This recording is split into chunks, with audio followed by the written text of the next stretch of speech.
Bonjour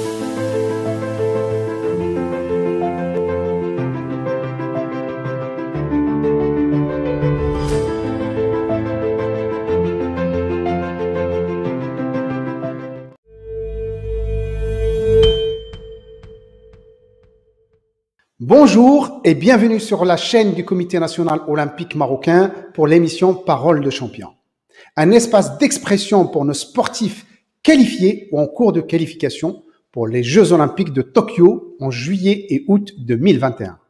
C'est l'occasion de découvrir leur parcours, comment ils se préparent pour cette grande échéance et quelles sont leurs motivations.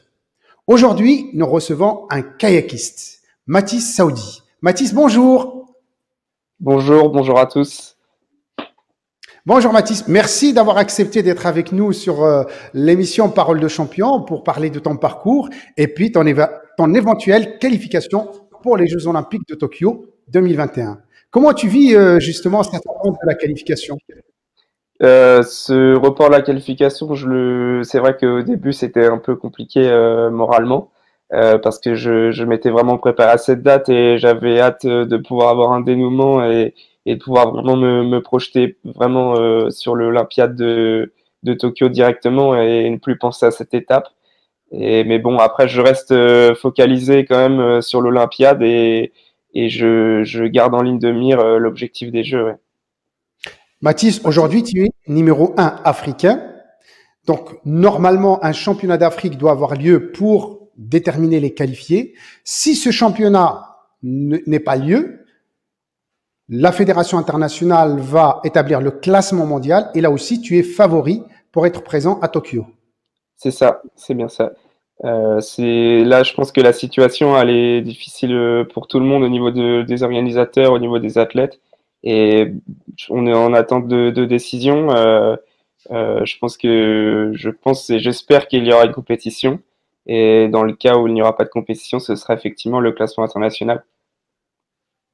Eh bien, c'est tout le mal qu'on te souhaite, que tu sois présent à Tokyo et représenter le Maroc et le drapeau marocain. Alors, Mathis, avant d'aller plus loin sur comment tu te prépares à cette grande échéance, moi, je voudrais revenir un petit peu en arrière. Et tu as aujourd'hui 21 ans et tu as commencé le kayak très jeune. Pourquoi? Qu'est-ce qui t'a amené? Comment tu as rencontré cette discipline? Alors, D'ailleurs, là, on te voit petit avec un groupe de kayak. C'est ça, j'étais puni à droite, j'avais pas le droit d'aller sur l'eau ce jour-là. Non, c'était une compétition voilà, avec mon club, avec les plus grands. Et moi, j'ai commencé le kayak au Pont de C et j'ai commencé le kayak par hasard parce que c'était mon frère qui en faisait. Et je me moquais un peu de lui parce que je pensais que c'était pas vraiment un vrai sport. Et j'ai essayé sur un stage de découverte et bon, bah voilà, je me suis vite pris au jeu. Et depuis, j'ai pas lâché. Alors là, on te voit petit, mais sur l'eau. Ouais, c'est ça. J'étais pas très grand, effectivement. Alors, très jeune, quand tu étais au collège, tu as pris la décision de partir sur un pôle sport-études et de déménager. Ouais, c'est ça. Alors, comment tu as vécu cette séparation de la famille, de tes amis, de ton entourage pour aller faire sport-études alors que tu avais… Alors c'était compliqué pour moi au début. J'ai pris cette décision parce que dans tous les cas, moi, je voulais absolument performer. Je voulais absolument voilà, progresser, performer. C'était un défi pour moi et dans tous les cas, j'avais pour intention voilà, de gravir des échelons. Et c'est vrai que c'était l'opportunité voilà, d'accéder à un sport-études assez jeune et d'être dans les meilleurs voilà, par rapport à mon âge français, parce que j'étais dans une structure française. Et, et bon, après, ça a été compliqué. Voilà, j'ai fait 2 ans là-bas et c'était très jeune. Je pense, voire trop jeune, mais bon, j'en ai tiré au moins des expériences pour la suite et on va dire sportivement parlant, c'était hyper intéressant. Après, humainement, c'était très compliqué parce que j'étais en internat, j'étais loin de la famille, c'était compliqué, voilà, d'enchaîner toutes les semaines, mais bon, c'est un choix que j'ai fait, je regrette pas. Et aujourd'hui, je pense que si j'ai le niveau que j'ai, c'est aussi grâce à ça. Donc, pour faire du sport de haut niveau, il faut faire des sacrifices, il faut savoir aussi renoncer à certaines choses. C'est ça, ouais. Et là, en l'occurrence, c'était vraiment le fait de ne pas voir ma famille et voilà, d'être loin des copains parce que bon bah fallait oser partir entre guillemets quoi. Et alors, revenons un petit peu à ta préparation aujourd'hui. Aujourd'hui, quels sont tes objectifs, Mathis? Alors mes objectifs, bien évidemment, c'est les Jeux de Tokyo.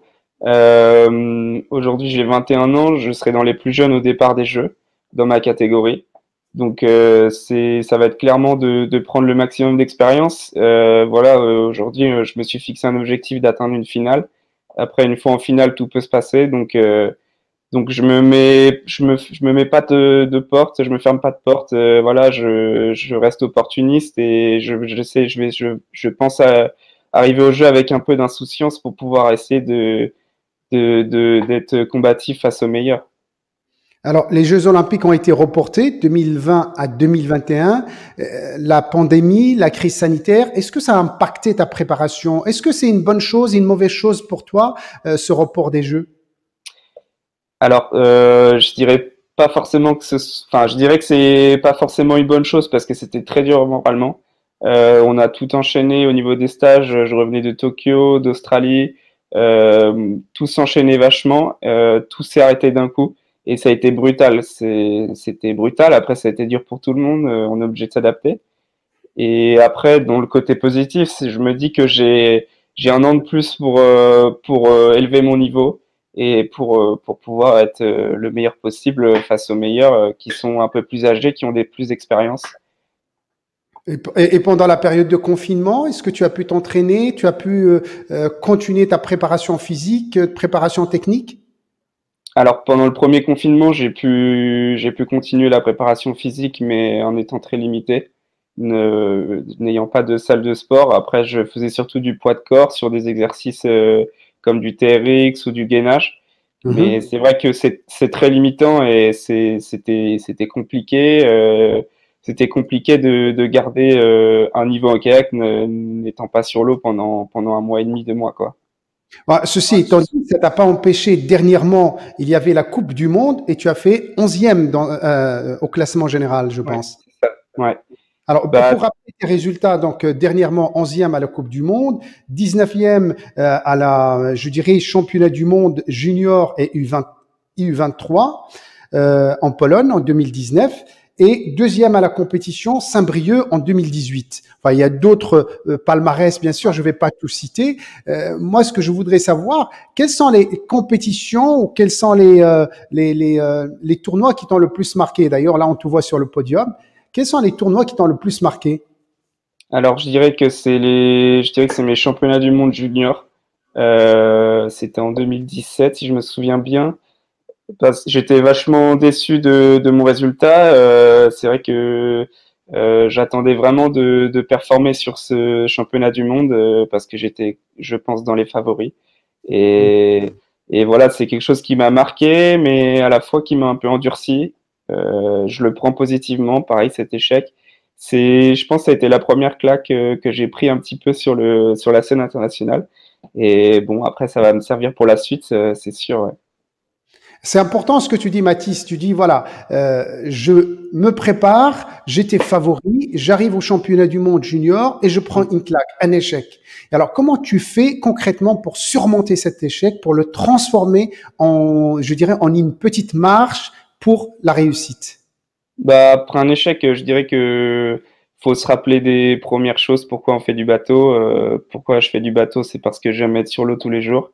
J'aime naviguer et prendre plaisir en fait à faire mon sport, quoi. C'est surtout ça.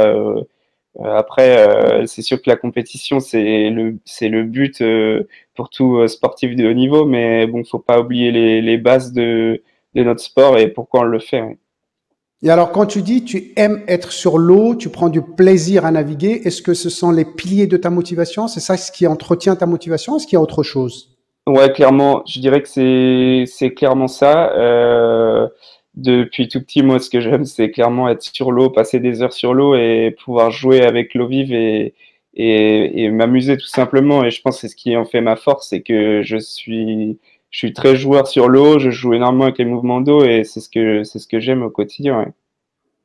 Ouais. Alors, Mathis, je reviens sur cette question de motivation qui est très importante, fondamentale chez un sportif de haut niveau. Parce qu'aujourd'hui, tu es membre de l'équipe nationale du Maroc, tu es numéro un africain, tu es 11e dans une Coupe du Monde, tu es pratiquement qualifié aux Jeux Olympiques 2021. Donc, c'est du sport de haut niveau. Comment un sportif de haut niveau garde cette motivation pour aller s'entraîner 4 heures par jour, aller dans l'eau alors qu'il fait froid, qu'il pleut, qu'il neige?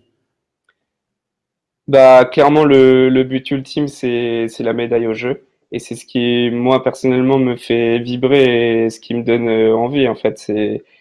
Ça va faire 5 ans, je pense, que cette idée de Jeux Olympiques trotte dans ma tête, où je me dis que j'ai vraiment une opportunité d'aller au jeu. Et c'est un projet qui a vraiment mûri et clairement, c'est sur les prochaines Olympiades, que ce soit Tokyo ou les prochaines, c'est clairement la médaille olympique, qui me motive. Est-ce qu'il y a autre chose qui stimule cette motivation en dehors de la médaille? En dehors de la médaille, je dirais le défi par rapport à moi-même aussi, d'être capable d'aller chercher une performance. On dit souvent que un sportif de haut niveau, il a bien sûr cet objectif que tu as, qui est louable, d'aller chercher une médaille olympique, mais il faut aussi un soutien familial, un soutien de ses proches, de son environnement. Est-ce que pour toi c'est important dans ton projet? Ouais, alors clairement au niveau familial, pour moi, enfin le point de vue familial, c'est hyper important. D'ailleurs, là, on Euh, te voit avec ta maman qui te donne des conseils, qui te ouais, souffle à l'oreille. ouais, bah je pense que je lui dois beaucoup parce que c'est vraiment grâce à elle que j'en suis là. Elle m'a toujours soutenu, que ce soit dans tous les points de vue. Elle m'a toujours encouragé et cru en moi. Et je pense que j'aurais pu arrêter à des moments si elle n'avait pas été là, quoi. J'aurais pu lâcher les bras et c'est vrai que moi, vraiment mon repère, quoi. Pour moi, la famille est hyper important. C'est après une compétition, quand on rate ou qu'on gagne, c'est vrai que la famille est toujours là et c'est les plus fidèles, entre guillemets, on va dire. Alors, je voudrais revenir avec toi, Mathis, sur ta préparation. Comment tu te prépares concrètement? Quelle est, par exemple, une journée type d'entraînement avec Mathis? Alors une journée type, donc ça dépend des semaines, ça dépend des semaines. En ce moment, je suis sur une période de développement physique, donc ça va être 3 à 4 séances de musculation par semaine. Ensuite, donc ça va être une séance de musculation. Ensuite, ça va être une séance avec le club ou la section universitaire de Rennes le soir, d'eau vive. Donc là, dans le froid, ça va être de 20 heures en général à 21 heures, 21 h 30. Euh, et ensuite, ça m'arrive aussi de faire des séances de récupération en ce moment sur l'eau plate pour faire un transfert après les séances de musculation. Donc c'est 2 à 3 séances en ce moment par semaine, par jour, pardon, autant pour moi. Et après, ça m'arrive de pousser à 3, 4 quand c'est une petite séance de récup derrière. Ça dépend des semaines et des jours, mais ça varie entre 2 et 4 séances par jour. D'accord, donc ça fait à peu près un volume horaire de 5 heures pratiquement en C'est ça. moyenne par jour. Ouais, ouais. Mm. Et alors, moi, j'ai une question, comment tu fais, parce qu'aujourd'hui tu es encore étudiant, comment tu fais pour concilier à la fois tes entraînements 5 heures par jour et en moyenne et tes études? Bah, j'ai une école qui me donne la chance de pouvoir profiter de ce double projet qui m'accompagne dans ce projet. Donc je suis dans une classe en fait de sportifs qui sont dans le même cas que moi et qui ont un volume horaire de sport très important et du coup on a des horaires aménagés. Donc on a peu d'horaires de cours.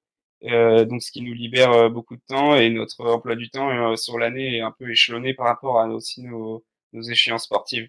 Donc qui s'adaptent énormément par rapport à nos emplois du temps sportifs qui nous demandent beaucoup de temps. Donc, c'est très important. Ouais. Il y a une école qui adapte son programme au programme des sportifs de haut niveau. Vous êtes pratiquement combien de sportifs dans cette classe de haut niveau? Alors, on est 7, il me semble, dans cette promo. Donc c'est hyper pratique parce que ça nous permet d'échanger facilement et de s'adapter et d'échanger aussi avec les formateurs dans notre formation facilement, quoi. C'est hyper adaptable. Tu suis, Mathis, quelle est cette formation? Quel est Alors c'est un BTS voilà dans le commerce, donc c'est une formation dans le commerce. C'est très large, ça me laisse pas mal d'opportunités derrière et ça me laisse beaucoup de choix. C'est pour ça que j'ai choisi cette formation et ça me permettait aussi de poursuivre voilà mon projet sportif et voilà il me reste 2 ans. Normalement l'an prochain j'aurai fini cette formation et j'enchaînerai sur une licence. Là, j'ai choisi cette formation aussi parce que ça me laissait ça me laissait un peu de champ libre pour pouvoir préparer cette Olympiade. Voilà. très bien. Alors, je note quand même que c'est très important pour un sportif de haut niveau d'avoir cette possibilité de double projet, c'est-à-dire l'aménagement du temps scolaire pour qu'il puisse faire sa formation, ses études. Est-ce que ça te rassure quand tu dis je fais du sport de haut niveau, mais si je me blesse ou si ça ne fonctionne pas, j'ai ma formation, j'aurai un diplôme et j'assure ma carrière ou mon futur professionnel. Est-ce que ça te rassure?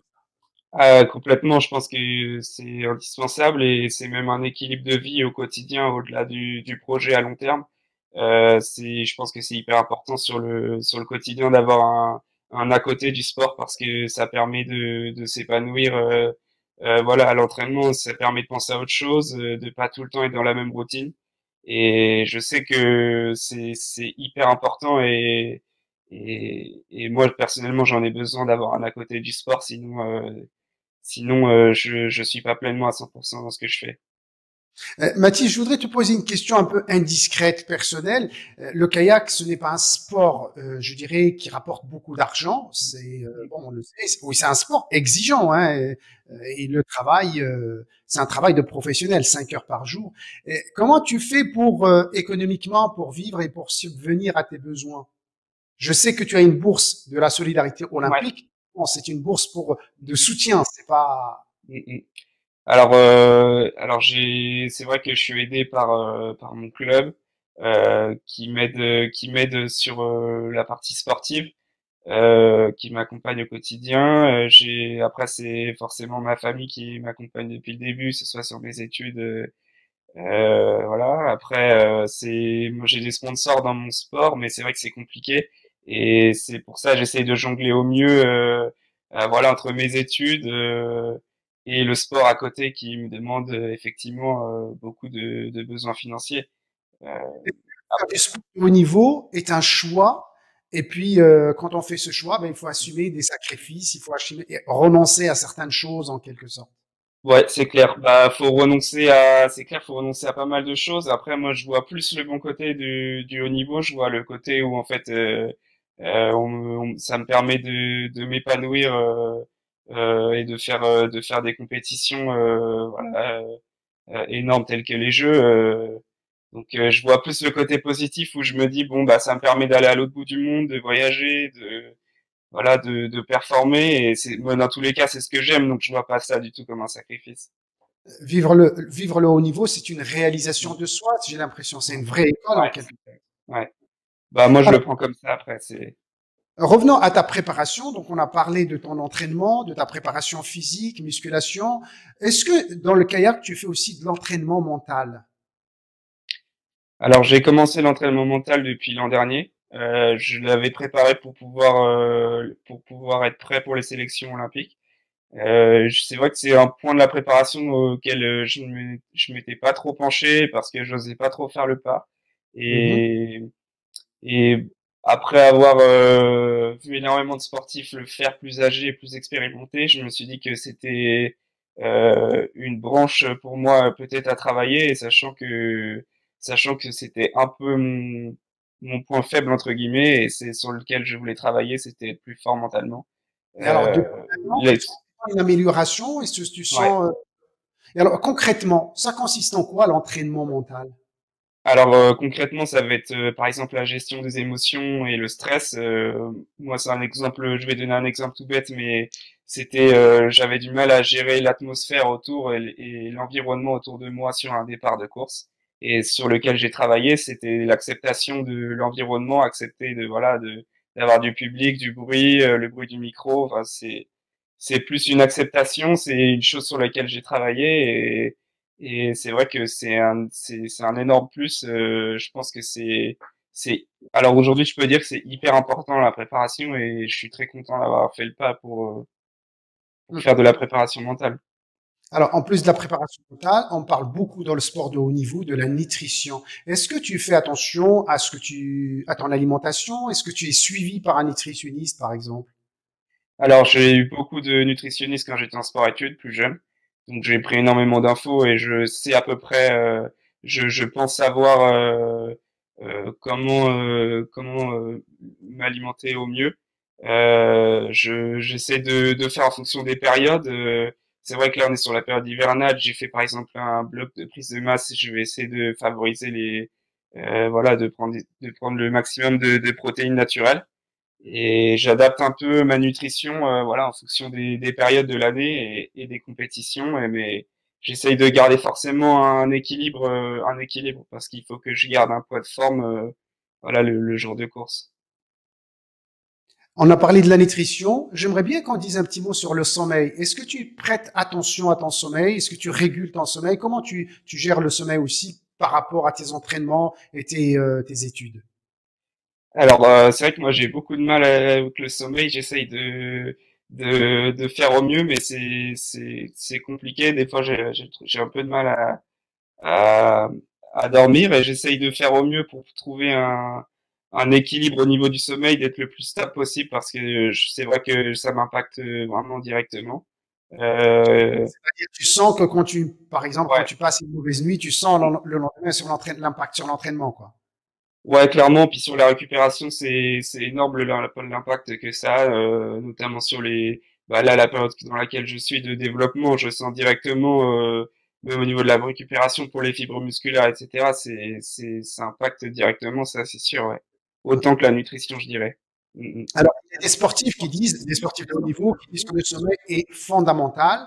Et pour cela, ils mettent en place, par exemple, des rituels avant d'aller au lit. Ils se déconnectent des réseaux sociaux, ils se connectent des tablettes, des smartphones, etc. Parce que apparemment, la lumière bleue perturbe le sommeil.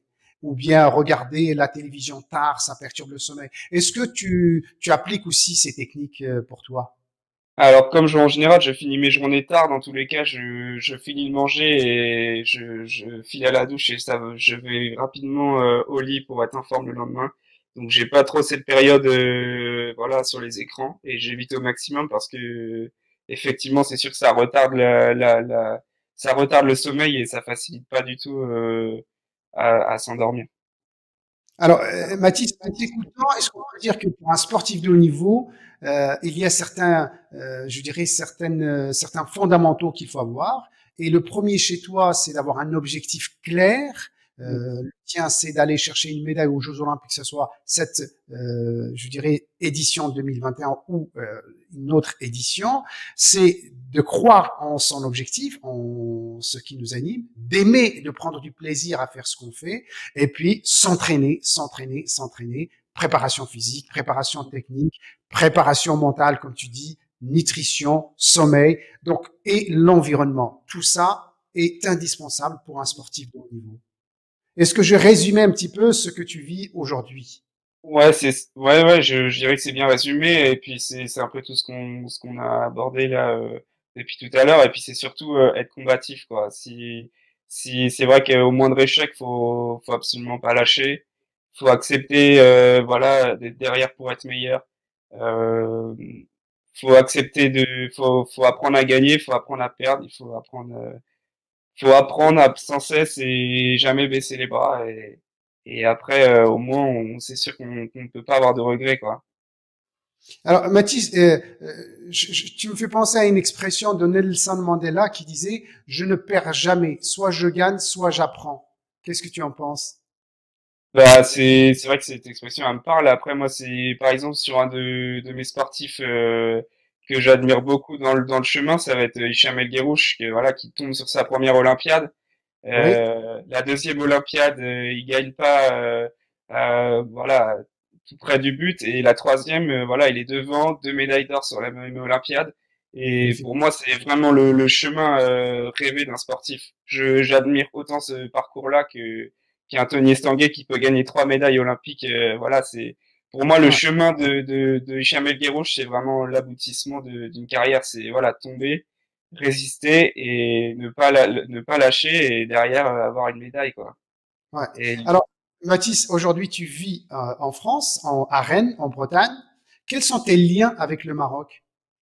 alors, je garde un lien à travers mon président de fédération avec qui j'ai une énorme attache, voilà, que je considère comme ma famille, chez qui je vais régulièrement quand je viens au Maroc. Voilà, c'est un peu comme ma famille. Voilà, Tu viens et régulièrement au Maroc? Tu viens régulièrement t'entraîner au ouais, Maroc? T'entraînes avec les alors Marocains? je viens quand je peux, quand j'ai du temps dans mes emplois du temps serrés. Donc c'est pas forcément évident. Voilà, j'espère à l'avenir peut-être faire un petit peu plus de développement sur le slalom avec ma fédération, sur lequel j'aimerais échanger un peu plus. Et voilà. Après, je pense faire des stages prochainement au Maroc pour finaliser un petit peu ma préparation physique et pouvoir avoir accès à des infrastructures euh, sur Rabat. En tout cas, tu as le soutien et de ta fédération et du Comité national olympique et de tous les Marocains qui sont derrière toi pour cette prochaine qualification, Inch'Allah. Mathis, je voudrais te montrer une photo de Tony Estanguet, 3 médailles olympiques. Aujourd'hui, il est président du comité d'organisation des Jeux olympiques de Paris 2024. Et c'est un exemple pour toi, une inspiration. Et on te voit avec lui quand tu étais petit. Ouais, ouais. Tu es Alors tu bleu, c'est marrant cette photo. je comprends pas. Ouais, c'est ça. Je suis en bleu juste en bas. Ouais, c'est marrant cette photo. Ouais, c'est forcément quelqu'un que j'admire. Et je l'ai d'abord admiré par la navigation et pas forcément par les médailles, parce que c'était un sens de toucher d'eau et de. Enfin, c'est vraiment un athlète au début que j'admirais un peu naïvement par par sa capacité, comment dire, de navigation. Et ensuite, c'était forcément par le palmarès. Et aujourd'hui, c'est vrai que même professionnellement, c'est forcément un exemple pour tout sportif. C'est un énorme virage qu'il a pris et c'est énorme comme carrière derrière une carrière sportive. Mathis, c'était un énorme plaisir d'échanger avec toi sur ton parcours. Je te laisse le mot de la conclusion. Eh ben, je vous remercie de m'avoir écouté et puis j'espère voilà faire briller les couleurs du Maroc prochainement, que ce soit sur les sélections olympiques et aux Jeux olympiques en juillet 2021. Eh bien, écoute, on te fait totalement confiance parce que tu le fais avec beaucoup de cœur, avec beaucoup de générosité et avec beaucoup de professionnalisme et de rigueur. Merci beaucoup, merci. Toi, Mathis, merci pour votre fidélité et rendez-vous prochainement pour d'autres parcours. Merci, à bientôt.